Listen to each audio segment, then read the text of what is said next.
Welcome to the Sandfly Songwriter Series, hosted by musician and artist Josephine Johnson and recorded live at Driftaway Cafe in historic Sandfly, Savannah, Georgia.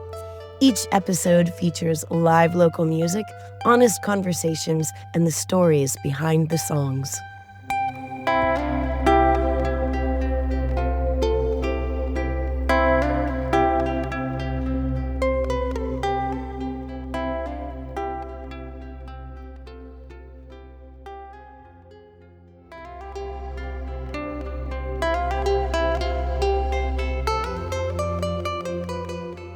All right, so this is Corey Chambers.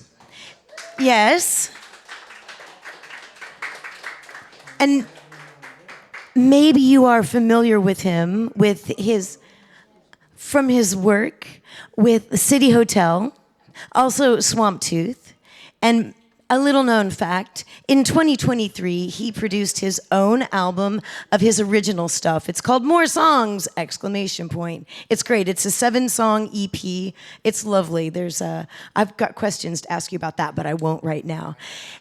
And according to lore, Corey arrived in Savannah in 2011, and his first performance in the hostess city was at the Tantra Cafe. Is that right? Tantra? Tantra Lounge on Broughton Street. And that's where he also met Aaron Zimmer, who was our guest last time we did this. And that writes the history of it for itself.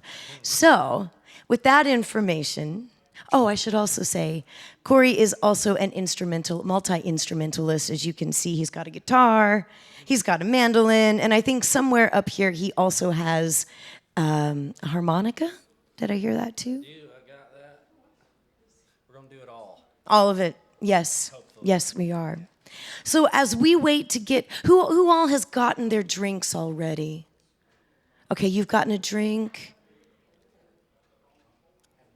Okay, so I think maybe we need to have a couple more drinks, and then soon we'll get the orders taken. We know we're having tacos this evening, chicken, fish, or veggie, and then there's a dessert as well. So, without further ado, go ahead and get out those little question strips, get you a pen, and think about some questions that you can ask Corey. And I'm going to go figure out how to get you all some more drinks, and let's get started on our dinner preparation. All right, I'll be right back. So, I have some information I want to share with you. I learned earlier today that Joe, the general manager, he's been released to home for hospice, so he's at home, and he's not responsive. So that said, tonight there was a couple of dropped balls because there just isn't enough staff really to take care of things. And that's kind of resulting in things moving a little bit more slowly this evening. So I thought what maybe we would do while we wait to get our salads and such is maybe, Corey, would it be okay if you played a song? All right. And then once we finish with Corey's song, I'll pull some questions from the audience, and we'll start doing that interactive kind of thing. Okay. So, Corey, what is the name of this song that you would like to share first? All right, I'd like to start off with one called Riding Next to Me. And this is about my granddad, who we shared a love of country music and Western swing music and of traveling. He was one of the most fun people I ever knew. So I wrote this song about him and his work life. He was a contractor. He worked a lot out in Louisiana near Baton Rouge, and the family there lived in McDonough, Georgia, south of Atlanta. So he was on the road a lot, working away from home, and he liked to put his secret chewing tobacco in the center console and do a lot of road time. Like I said, we really shared a lot of the same interest in country music, and he taught me a lot about the great artists. His favorite were Emmylou Harris and Willie Nelson.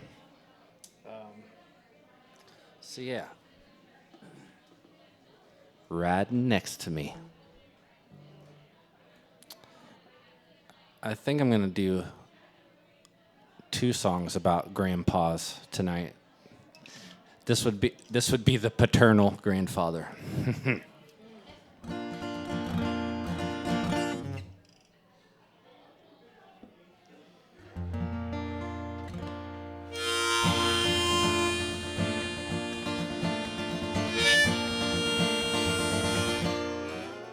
In a pickup truck with your tobacco fix, you're off to build some town outside the red stick, purple skies in your rear view. Willie sang, so did Emmylou. I would not be there for years. Somehow I was riding next to you.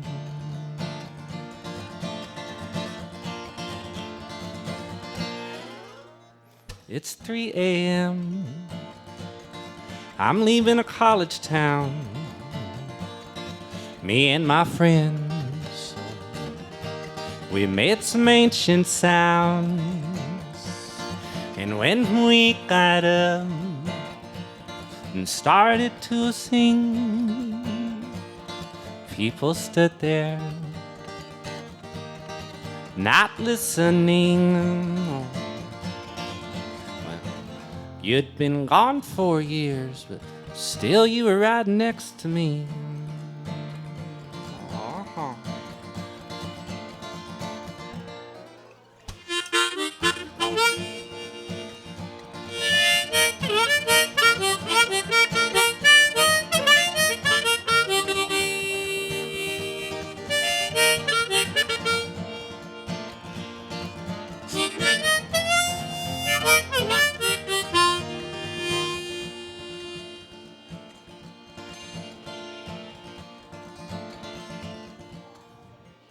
Through countless skins and endless dreams, we won't be held inside our bodies.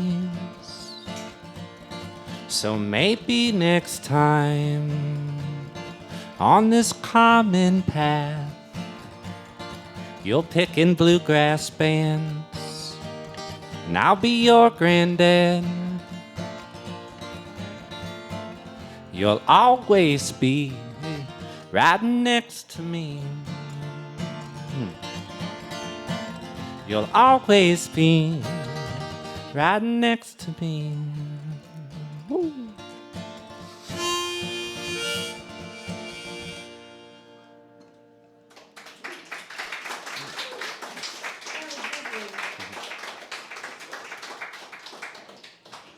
So can you, is the guitar coming through the tower system? It is? Okay. I must be at a strange angle. I can't hear it exactly all that well. Yes? Okay, great. Great. Ooh, Lexi's bringing some more delicious drinks. I love it. So, Lexi, you know what we've decided to do? We're going to do a little bit of songs and such while we wait on the food. We're rolling with the punches this evening, as they say. And I don't know if you noticed this earlier. When I sat down, I had my hair clips up on my hat. So that's recorded for posterity. I love it. I love it. All right, so shall we ask some questions of Corey from the community question jar? Yes? Okay, here we go. Mercy. I love it.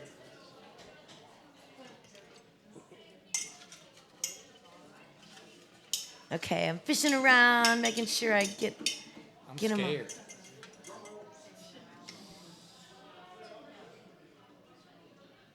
Ooh, okay, this sounds like an English teacher wrote this question. Compare and contrast. I mean, come on, this is like, oh my gosh, English teacher. Compare and contrast the playlists of City Hotel and Swamp Tooth. Go. Oh, Lord have mercy. I'm having flashbacks to SAT times. Right? All right. City Hotel features probably the best singer-songwriter in town, Aaron Zimmer. Yeah, he's A good. lot of Aaron Zimmer songs. City Hotel is a bluegrass band with it's more on the folky singer-songwriter side, I would guess, and we kind of slip into many different styles. And it's mostly original stuff with City Hotel. Swamp Tooth is your local powerhouse bluegrass band where all the bluegrass obsessed people have gathered. A lot of like incredible instrumentalists and improvisers are in Swamp Tooth, and it's a lot of traditional bluegrass and jam grass, which is super, super popular right now. And so Swamp Tooth, you're going to hear a lot more traditional bluegrass and a lot of my originals in Swamp Tooth, and I tend to save the more cartoonish and pro wrestling type songs for Swamp Tooth. And City Hotel is kind of a more folkier, softer almost string band.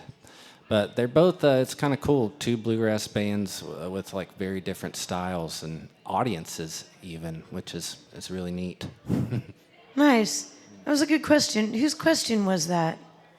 Oh, of course. Wait, of course, the professor, Dr. Lake. Of course, of course. I have a question for you. We talked about how you arrived in Savannah in 2011, but where are you from originally? Not far, so Henry County, Georgia. That's where the traffic's always horrific on 75, right before you get to Atlanta. But yeah, my family's always kind of been in Atlanta, which I think I'm going to sing about here shortly. And then they kind of moved out to the suburbs there in Henry County. Yeah, Andy.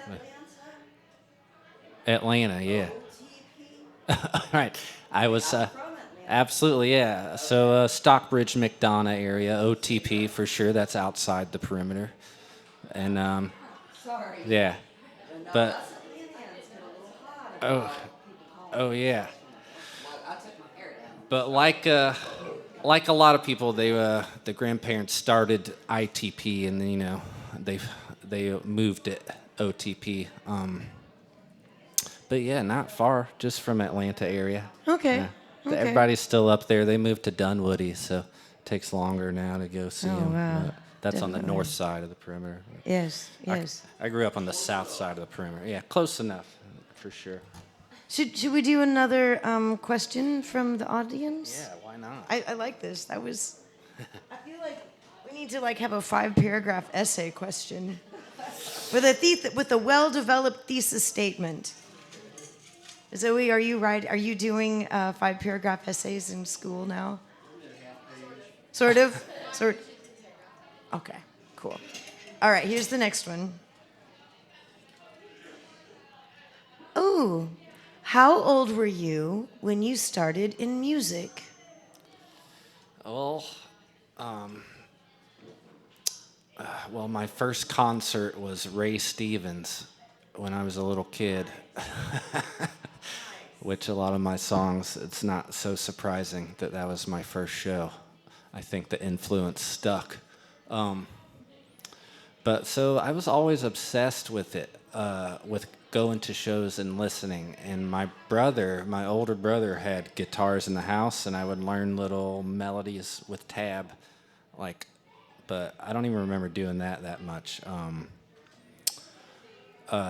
So my first guitar came for high school graduation when I was 18, and it was a total surprise from my parents. And I was like, why? What am I going to do with this? And I was going off to college down here to Armstrong, Atlantic, and I wanted to at least know how to do something on the guitar. So I immediately took some folk guitar lessons, and I was really getting into bluegrass and stuff at the same time for the first time as a listener. So it was kind of perfect that I was into this music and then learning the chords that go with it. And it wasn't long before I ended up, when I did go to Armstrong, there was a music major next door who's one of my good buddies still, and he was able to kind of help me along really fast and explain that a lot of the beginner chords I was learning could be used to play the songs I was listening to and that I loved. So that's really what made me, go hard at it at that point. That's great. Mm-hmm. Yeah. Are your fingers itching to play another song? Well, I'm much more comfortable playing the song than conversing to people after I play the song. But, sure, I would love to, and I got another granddad song about him growing up in Cabbagetown there in downtown Atlanta, which we were just talking about. So. Yeah, that's really inside the perimeter. Yes, it is. Correct. Yeah. That's dead center. Well, let's do it. Let's do it. Cool. He had a real harsh childhood. I knew his mom wasn't there, but I really didn't hear too much about it till I was in my 20s. Then my aunt and my uncle were just kind of talking about it, and it's a crazy story. My grandfather's mom disappeared, and his dad was kind of this alcoholic that did a lot of odd jobs, one of which was working in a graveyard there in Cabbagetown. So naturally, there's some suspicions as to what happened to my great-grandma. The story is that she ran away, but we don't know. There could be more to the story. When they told me that, I was like, oh, that's a bluegrass song, obviously. But it's kind of taken me a while to write it all out because it's a sad story, and I definitely felt like I was digging through some sort of generational stuff. But the person that stood out the most in the story was my grandfather's older sister, who sort of, it seems to me, protected him the whole time after their mom disappeared and sort of allowed him to become this incredible man. He was the fire chief there in Atlanta. Pretty incredible, remarkable dude. So it's a convoluted story, and I've tried to put it into a song, and it's from the big sister's perspective. We really need a female to sing it eventually, but I'll try my best to do it. It's called Concrete in Cabbagetown.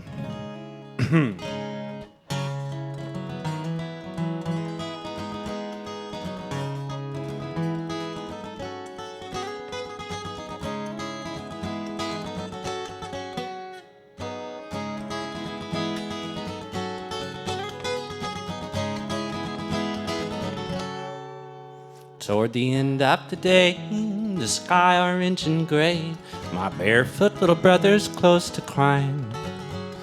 When Mama left this morning, she didn't give much warning, didn't pack a bag or say goodbye. The sun stayed steady on its track, but Mama didn't come back. She left this purse and a pain that stays inside. It's a question that'll sit tightly wrapped in flesh and fits where my little brother always wonders why. But JT can't see the darkness we live with. Mama's gone, our daddy knows right where she is, down deep where she won't ever be found, in the concrete in Cabbagetown ground.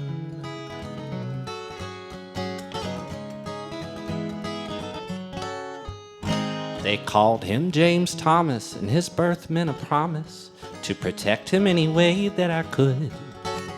So I kept watch as he grew, my suspicions growing too, of our daddy that don't act the way he should.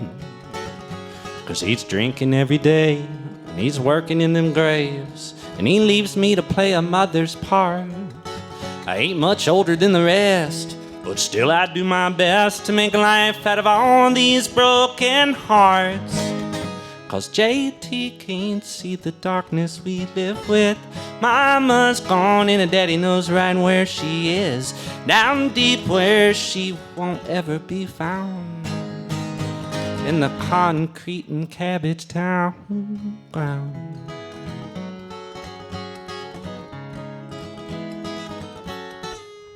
When they asked him, he would say, oh, she just went away.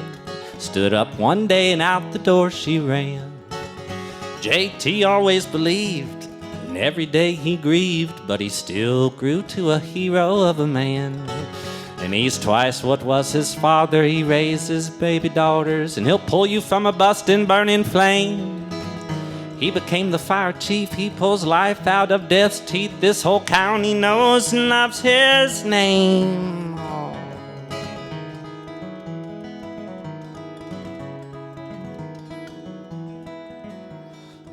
But now that I've aged, I still feel a rage. There's a fire you can't fight inside my skin.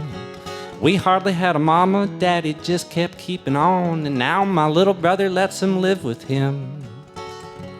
So on a holiday, when he enters my gaze, I think how I would act if I were bold.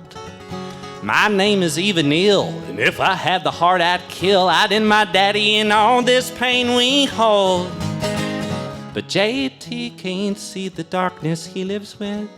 Mama's gone and daddy knows right where she is, down deep where she won't ever be found, in the concrete and cabbage town ground. Concrete and cabbage town ground.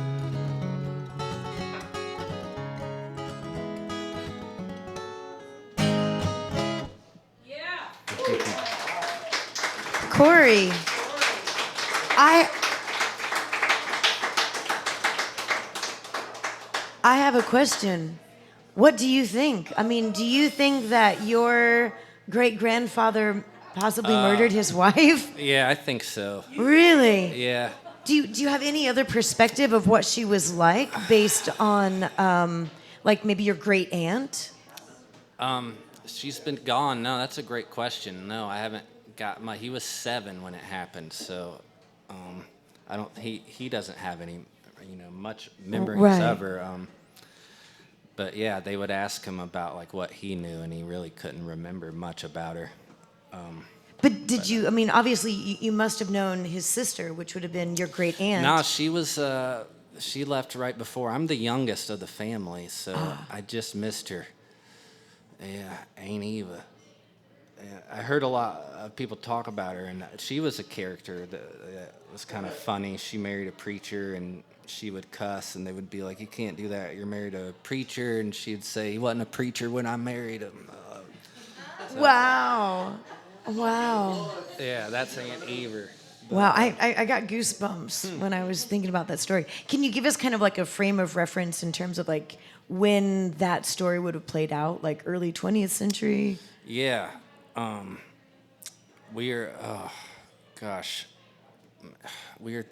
It's got to be in the 20s, right?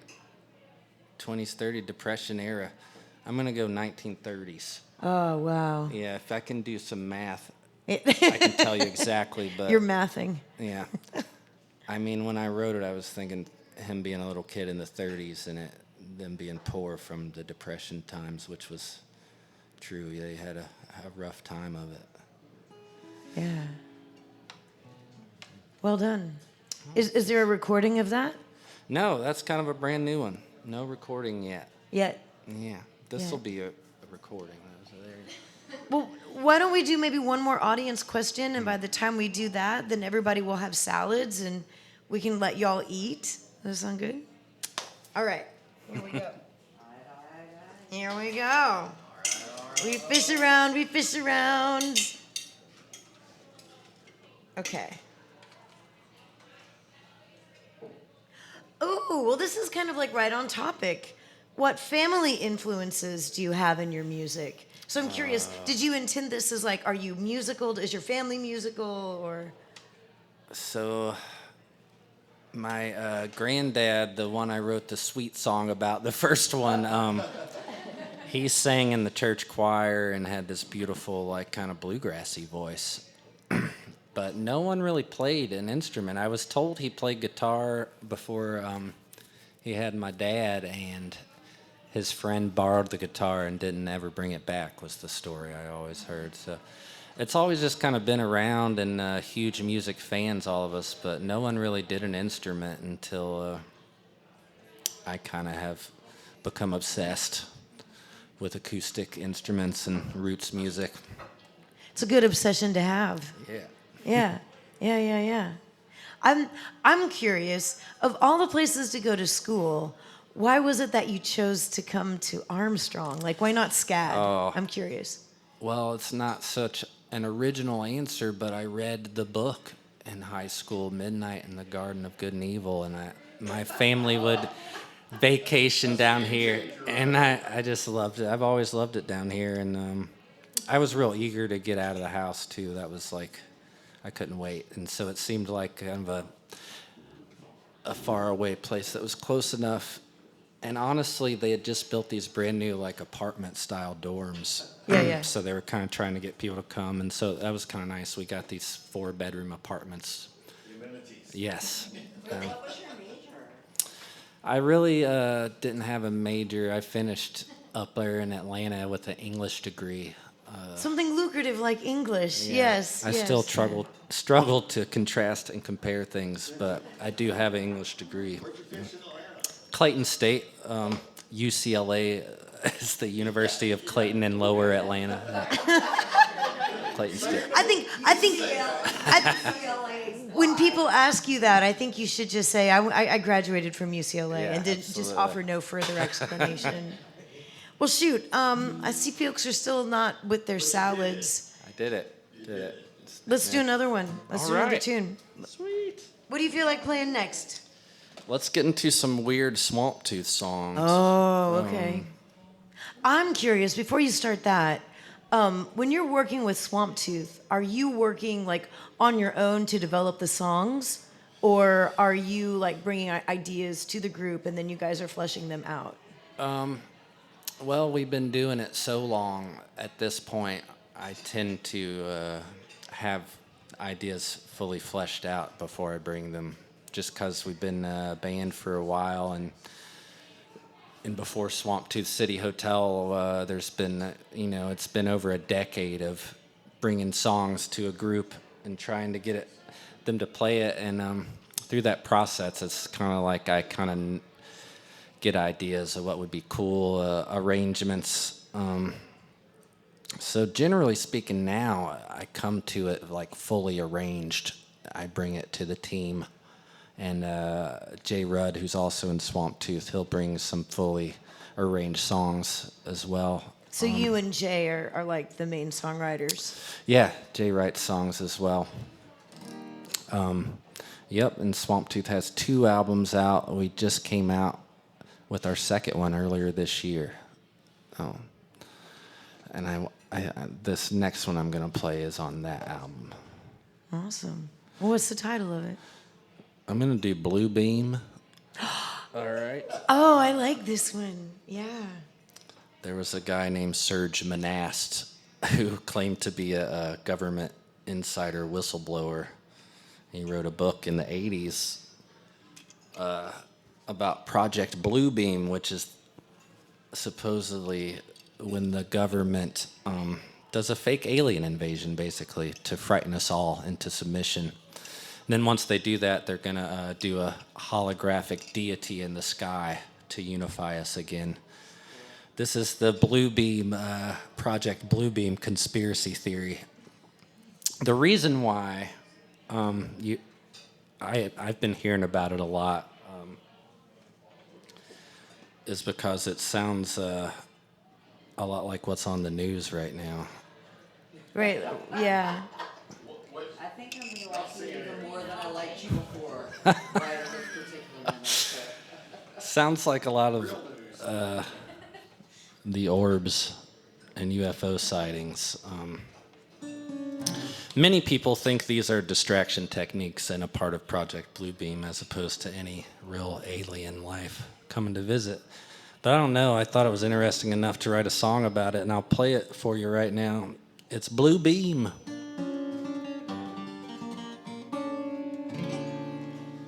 I need to get the Blue Beam roll going. Let me try.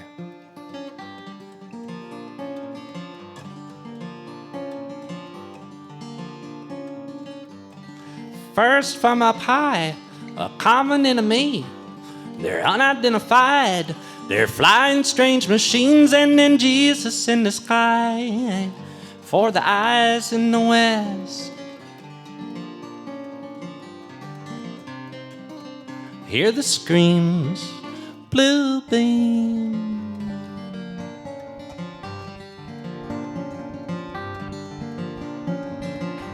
Chaos raining down from the outer spaces, and people cry for help. They got terror on their faces, and then Buddha in the sky for the eyes, the eyes in the east, yeah. And hear the screams, blue beam.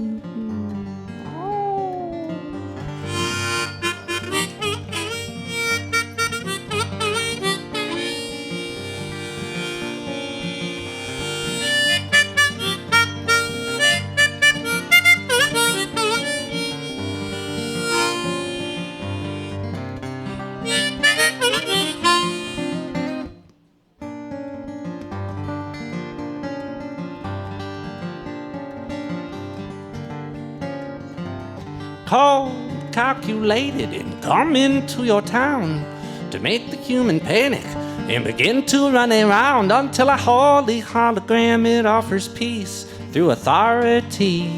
Oh no.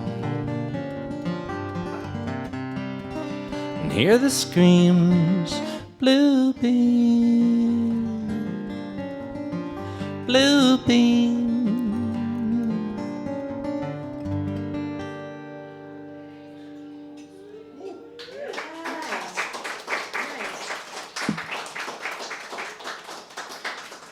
So when you wrote that, like, it's a very different beast when you're playing that and singing it just with the acoustic guitar. When you take that to Swamp Tooth, do they just like, well, let me throw on some, the J. Rudd thing that he does? Like, what are the things that they do to that song to make it bluegrass? And do you have to negotiate with them to be like, no, Jay, that's a little too much?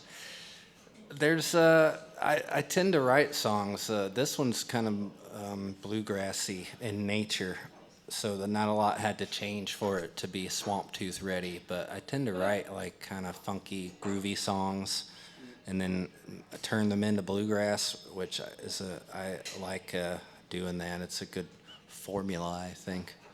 But for that one, it just kind of lent itself to bluegrass as written, and yeah, I mean, there's just instead of harmonica parts, there's some super good flat picking, and our fiddle player Vito does some beautiful work on the recording of that one. Vito is still here. I thought he was going to flight school. He's gone. He's gone. We miss him. Oh. Yeah, he got his job. He's up in New England, full-time pilot. But he came back for the Bluegrass Festival, which was in February, and will hopefully be every February. So he comes back sometimes to play with us. Is that more hard doing bluegrass solo than with having? Yeah, it's got to be more hard. Yeah, I'm really lucky to get to play a ton of solo gigs, and it is completely different trying to figure out how to fill out the sound and make it entertaining. You got so much stuff you got to do. Yeah. It's a lot. Yeah. So yeah, I do a duo with our buddy Brooks Easterling, who owns the Savannah Guitar in Lutherie over there on Harmon Street. Where is he? Yeah. We do a upright bass and a guitar duo, and that having bass with bluegrass, like if you can't have anything else, it really, really helps that low end. So much. Yeah. Well, good. Exactly. Well, it looks like everybody's got their salads. So let's pop on some house music, and looks like your salad is over there waiting for you. And we'll wait until our entrees come out. And make sure that you've got enough songs to play, too, for later. Absolutely. Awesome. Thanks. Thank you, Corey. Thank you. Thank you.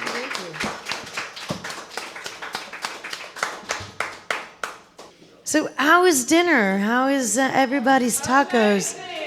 Yay. Great. Fantastic.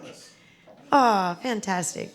Well, it is so nice to be here this evening, and really, thank you all for being here. You are supporting a locally owned business, number one. You're supporting local music, a local artist, and also, yes, And also, this is D. Daniels Media back in the back here. So this is D. Daniels and Megan Mason. The both of them are producing the podcast that we're doing. So your ticket goes to support local, and me, local. So thank you, truly. Thank you very much. Thank you. So I thought maybe we'd do like maybe 4 more songs, do some more questions. And Corey, what do you have a hankering to play next? So, I thought we would keep on with a conspiracy theory themed. I love it. Which is, That's a big thing right now. I want to play the title track off the latest Swamp Tooth album, which is Reptiles on a Magazine. So, I think I'm like a lot of people when, I'm questioning what I'm seeing on the news and from our leaders and wondering how it seems that monsters are in charge of everything and all of our systems that we use. And that's wild, you know? How did it happen?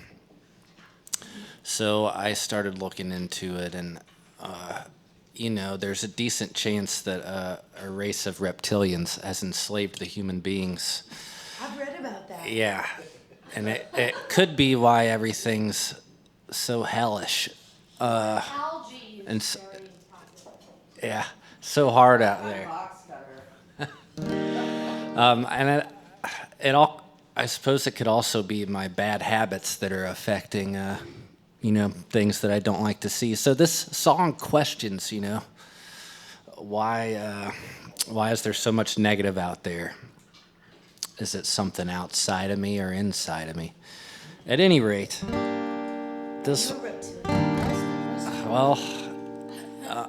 I've acted like one at times, and the song touches on that. But ultimately, this song is about people more famous than I, much more famous than I. Celebrities, pop stars, the Pope, religious figures, those types. Yep, I hope you enjoy it. It's called Reptiles on a Magazine.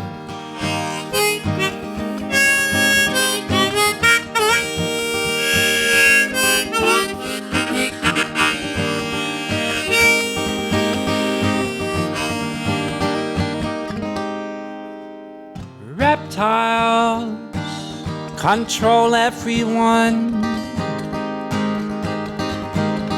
They use their advanced killer egg guns, yeah. And at the back of politicians are the bipedal to reptilian, holding weapons and holding truths. They're controlling the human. Reptiles control everyone.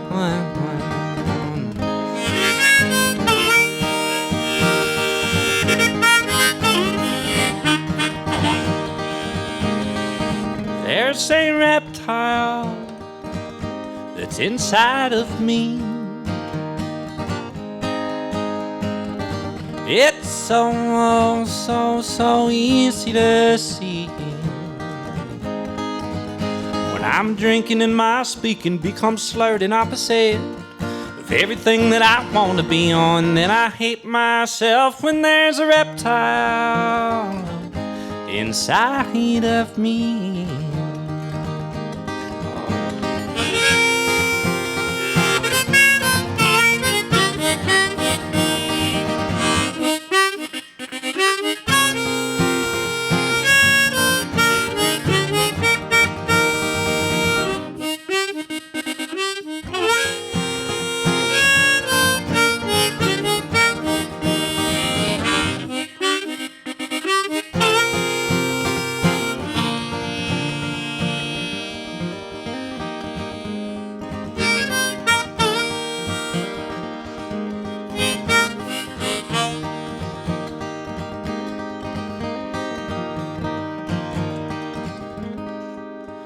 Pupils are looking round and looking clean. Oh, they're open and they're making a scene. There's a moment, there's a glance, when the circles become slants. For a second you can see who's on the front of a magazine. It's the reptiles on the magazines. Those reptiles control everyone. They use their advanced killer ray guns.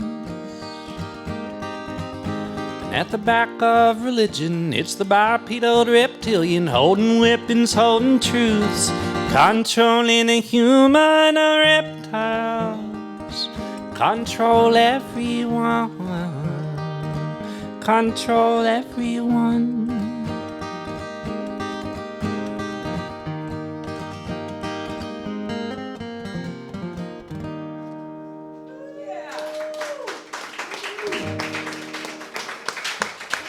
Lovely. Let's do another one. Let's do another song before we ask some more questions. Let's. Thank you for doing this, Josephine. This has been such a cool experience. Oh, you're very welcome. It's definitely a team effort, like between the restaurant and everyone. And you. It's. Oh, thanks. I couldn't do it if I didn't have artists to have and talk to. I did my little warehouse job today, so I'm a little tired. Hopefully I'm bringing the energy, but I get off easy. It's a part-time warehouse online order fulfillment job, kind of like Amazon, but not as bad. But it allowed me to imagine what it might be like to work at an Amazon warehouse. So I have this song. It's kind of the modern-day working man anthem about the warehouse life. It's called Made in China. I like this one too.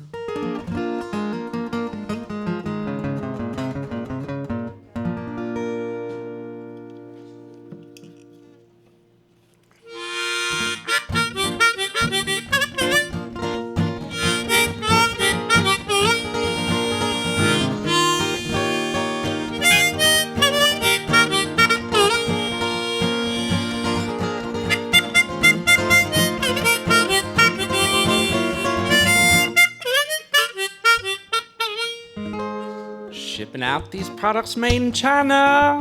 I'm moving numbers into boxes into change. Counting my dollars by the hour. I'm moving fast, trying to stay sane. There ain't no time to rest when you're hooked to a timer. I'm shipping out these products made in China. I did 30 hours before Thursday. My 30s ain't supposed to feel this way. I got 30 years to pack boxes, 30 years to fulfill my awful fate. My bones, they're owned till I'm retired. I'm a shipping out these products made in China.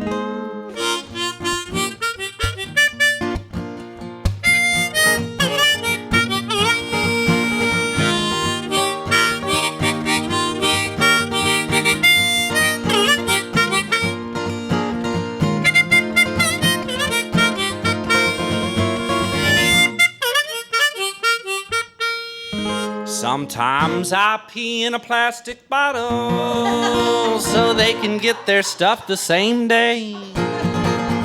If I take a break and miss my quota, they're gonna call me in and send me on my way.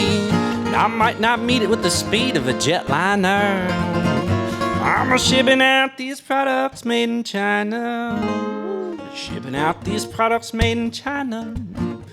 Moving numbers into boxes, into change. Counting up my dollars by the hour. Moving fast, trying to stay sane. There ain't no time to rest when you're hooked to a timer. Shipping out these products made in China.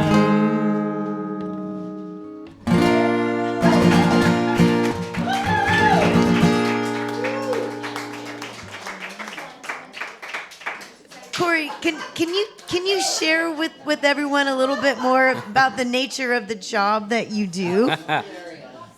Sure.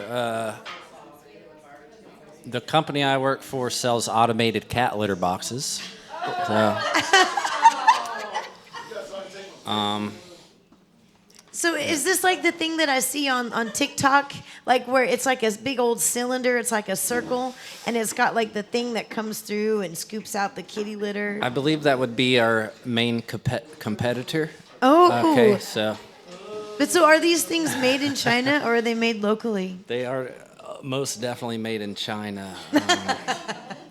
And a lot of the products they use are made in Israel, oddly enough. Israel, China, so yeah. Interesting. Little slice of life. But it's not the litter genie. Not the litter genie. It's another product. Yeah. Or maybe it's a litter teeny, Yeah. a dirty litter teeny. I know the owner of the company follows me on the social medias, so I just want to say it's a nice company and a nice place to work. Okay, at. good. A good save. Good save. All right, I got another question, an audience question. Ooh, this is a good one. What artist has inspired you the most? Oh goodness. So my big brother Ben, he's a good musician, and but he's the one that was obsessed with singer-songwriters and introduced me to John Prine, who's like my favorite of all. So John Prine, like the playfulness with the lyrics, I just fell in love with it and always tried to sort of approach lyric writing in a way that he might. But there's just so many. I'm someone who gets obsessed, really, really into it, and then I'll listen to a new band or a songwriter like a lot, and then I'll kind of put it down for a while. So there's just so many, but John Prine, for sure. I got into Justin Townes Earl recently, and good Lord, he's incredible. I just love everything he does, but singer-songwriter dudes, and I've always loved stand-up comedians like Norm Macdonald, one of my faves.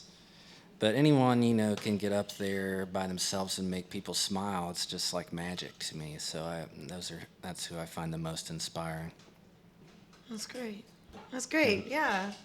All right. Okay. I found the piece of paper with the 3 questions. I was told I was told to disregard number 1.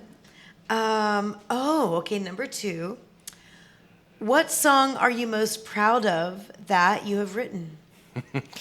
It's always the last one. We always love playing the newest one the most. But I sort of got into these conspiracy theories watching like YouTube videos about them, and it's very entertaining and out there and weird, and trying to like write songs about them and put something kind of personal and relatable into these conspiracy theory songs. I get a lot of satisfaction when I feel like I've made something topical and universal and timeless at the same time. But definitely like the latest song. I've been writing songs this year I'm excited about. I may try to record some. But a lot of the songs are about like just the shock of social media taking over and the cell phones becoming so much more a part of our lives. So there's a handful of songs where I feel like I did a good job of being the folk singer, which is kind of like a news reporter in my mind, like a Jesse Wells. Yeah, kind of like having a take on what's happening in certain time and place. So that's kind of like weird internet songs. I'm really proud of those. Cool. All right, let's ask the third one, and then we'll do 2 songs, and we'll call it good for the evening. If you could have one superpower, what would it be? Oh, wow. I think, there's I think going back in time and, fixing stuff, that would be nice, I've said a lot of things I regret and a lot of cringy situations, I think that would be cool if you could just go back and fix little social faux pas. So time travel, I'm going to go with time travel. I know, but now think about it. What if one of those things that you went back and fixed?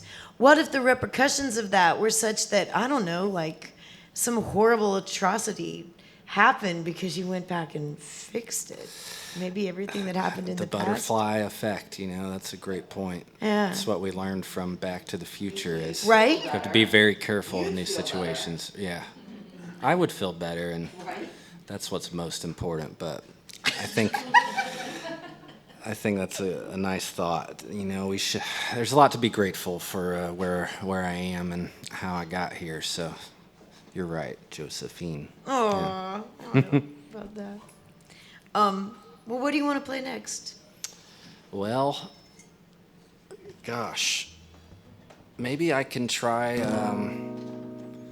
This is a song about a bar that was on River Street in the 70s, and ever since I moved here, I've been hearing people talk about this place.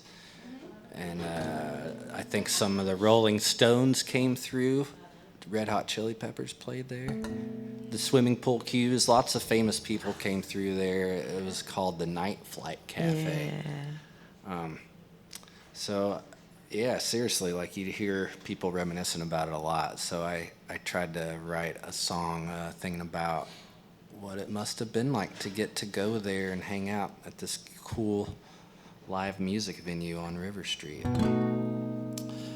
Here it is, Night Flight.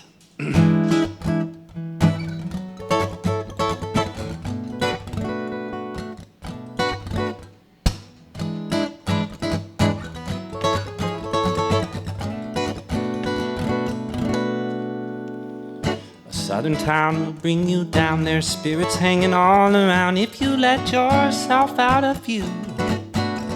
That's why I'm glad I can see a picture of you and me when we can run under the moon. Yeah, we all know where to go. Night flight, hold tight, it's all gonna be alright soon. My riverside hideaway, my magical musical room. Night flight, hold tight, it's all gonna be alright soon. My riverside hideaway, my magical musical room.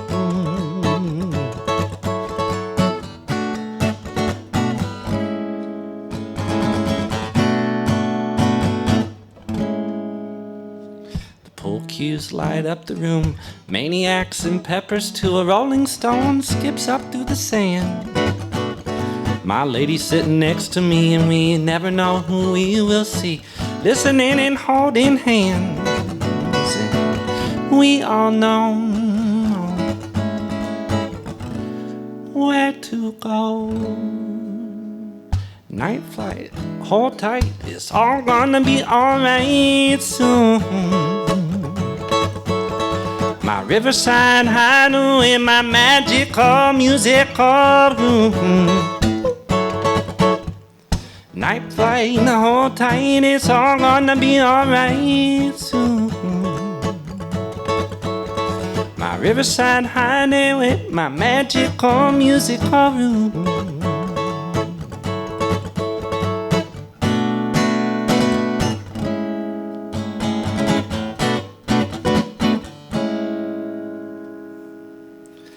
Flight.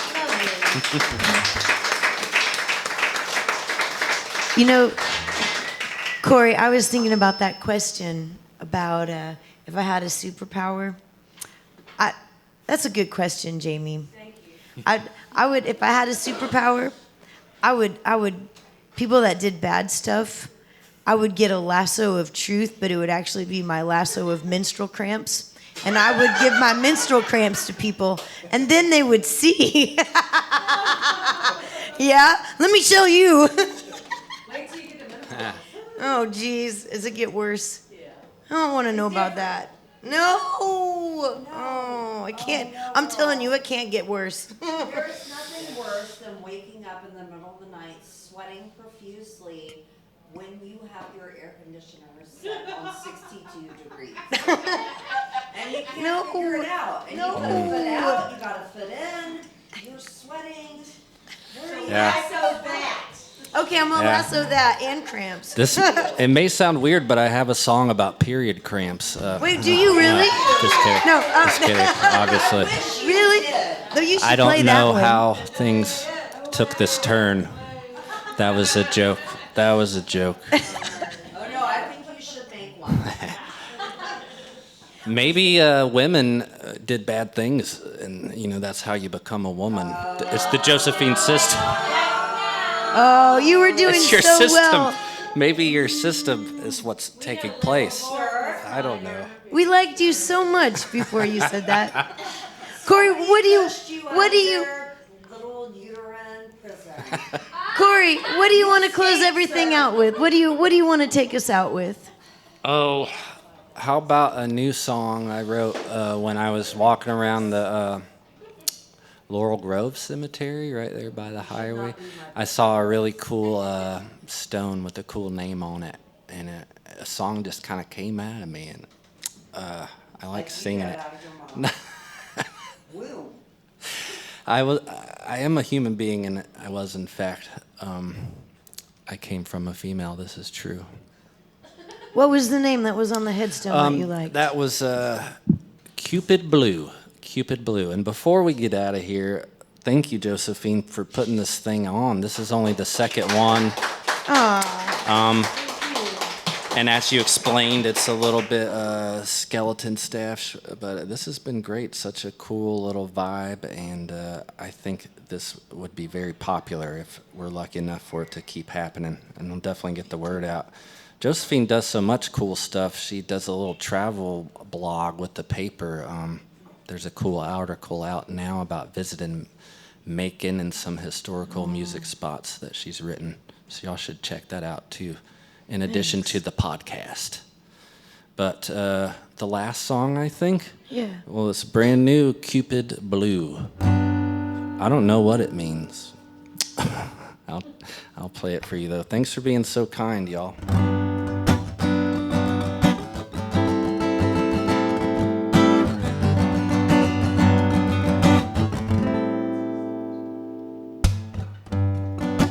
Cupid Blue, let your light shine. Within you is the divine. When the century turns, it will be hard to discern what game your soul's got sucked in. The bankers and thieves about to hit the streets with a plan and a sick intention. About 150 to the people see. They'll be calling your name, oh, you can hear them singing, Cupid, Cupid, Cupid.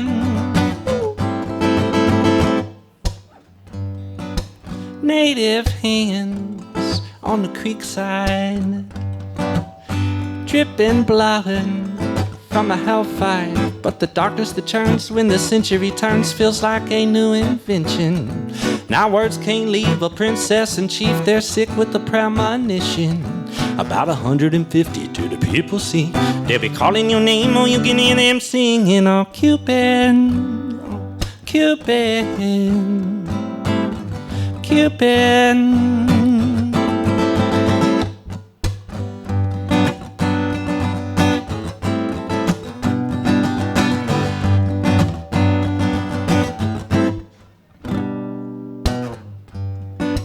Cupid Blue, let your light shine. Within you is the divine. When the century turns, it will be hard to discern what game your soul got sucked in. The bankers and thieves about to hit the streets with a plan and a sick intention. About 150 to the people see. They'll be calling your name, oh, you can hear them singing, oh, Cupid, woo, Cupid, Cupid,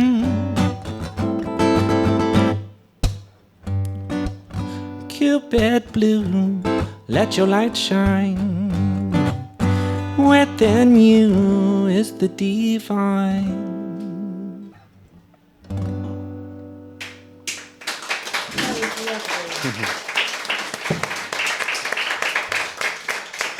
So everybody, Corey Chambers. Corey, where do you play next? When's your next gig? So we can all go out and support Corey. I gotta do this. I'm Oh, sorry. you're so sweet. Thank you. Aww. Awesome. Wow. Aww. Mercy. Wait, and just so everybody knows, he played 2 new songs for us tonight. He hasn't played before anybody else. So Corey, where do you play next? Where do you play next? Foxy Loxy Saturday. They do fire and wine out there in the courtyard. I love Foxy, so come get a latte, come get wine. I'll What be playing time? out there 7 to 9 at Okay. Foxy, and they'll have the football game on Ooh, until football. 7. Correct. It's World Cup time, so they'll be doing that, and then I'll play 7 to 9. Excellent. Okay, great. Just you. Yeah, that's a solo gig. Okay, awesome, fantastic. And is there any like merch or albums? Like if we want to go and buy your album, Yeah, the Swamp Tooth album, Reptiles on a Magazine. It's a full-length album, came out in February. We're so proud of it, and it's on all the streaming platforms. So please remember to look up Swamp Tooth. And if you want a Swamp Tooth T-shirt, I can get it in your hands in the parking lot. So, but yeah, check out Swamp Tooth and come see me play. absolutely. Thanks, y'all. Thank you, Corey. Thank you. And thank you all for being here. The Sandfly Songwriter Series is brought to you by Driftaway Cafe, Savannah's favorite spot for casual coastal cuisine, live music, and laid-back vibes.